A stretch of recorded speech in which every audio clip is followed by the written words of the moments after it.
Cep, tenang, Daddy, kasih semua.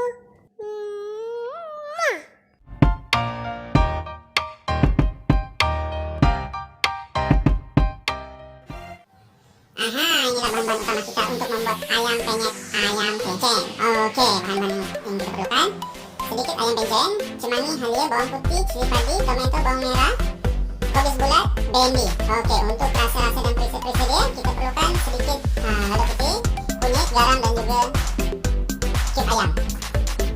Oke, jom kita buat. Oke, panaskan kuali untuk kita tumis bawang, tomato, cili padi. Masukkan bawang, cili padi kita, masukkan tomato. Oke, kacau.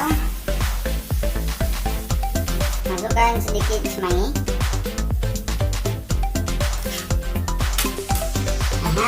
Kita tumbuk kita punya bahan-bahan yang sudah kita tumis tadi sampai dia hancur. Oke, jom kita tumbuk.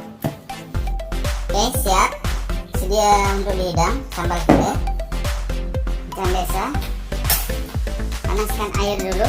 Oke, ini untuk sup ya, untuk sup kita. Masukkan ayam pencen kita, masukkan cube ayam tadi. Saya guna separuh saja. Masukkan halia, 2 ulas bawang putih,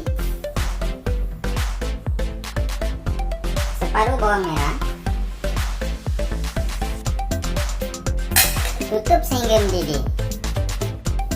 Sesudah kita punya sup mendidih, masukkan sedikit garam dan juga lada putih.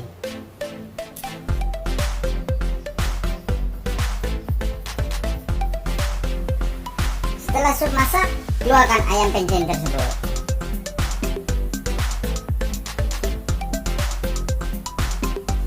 Ayam pencen yang sudah siap direbus dan diasinkan, kita letak sedikit serbuk kunyit,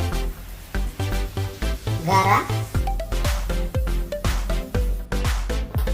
masukkan kuali untuk kita menggoreng ayam.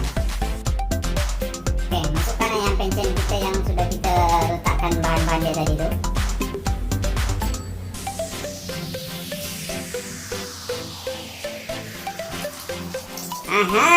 Siap pun ayam kita. Dah, kita angkat.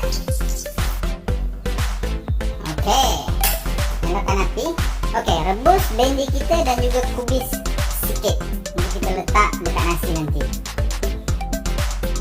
Setelah air mendidih, bolehlah angkat keluar bendi dan juga kubis tersebut.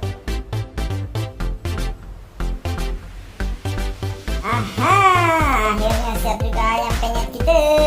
Selamat mencoba kepada korang semua. Terima kasih yang terus menonton dan sokong channel ini.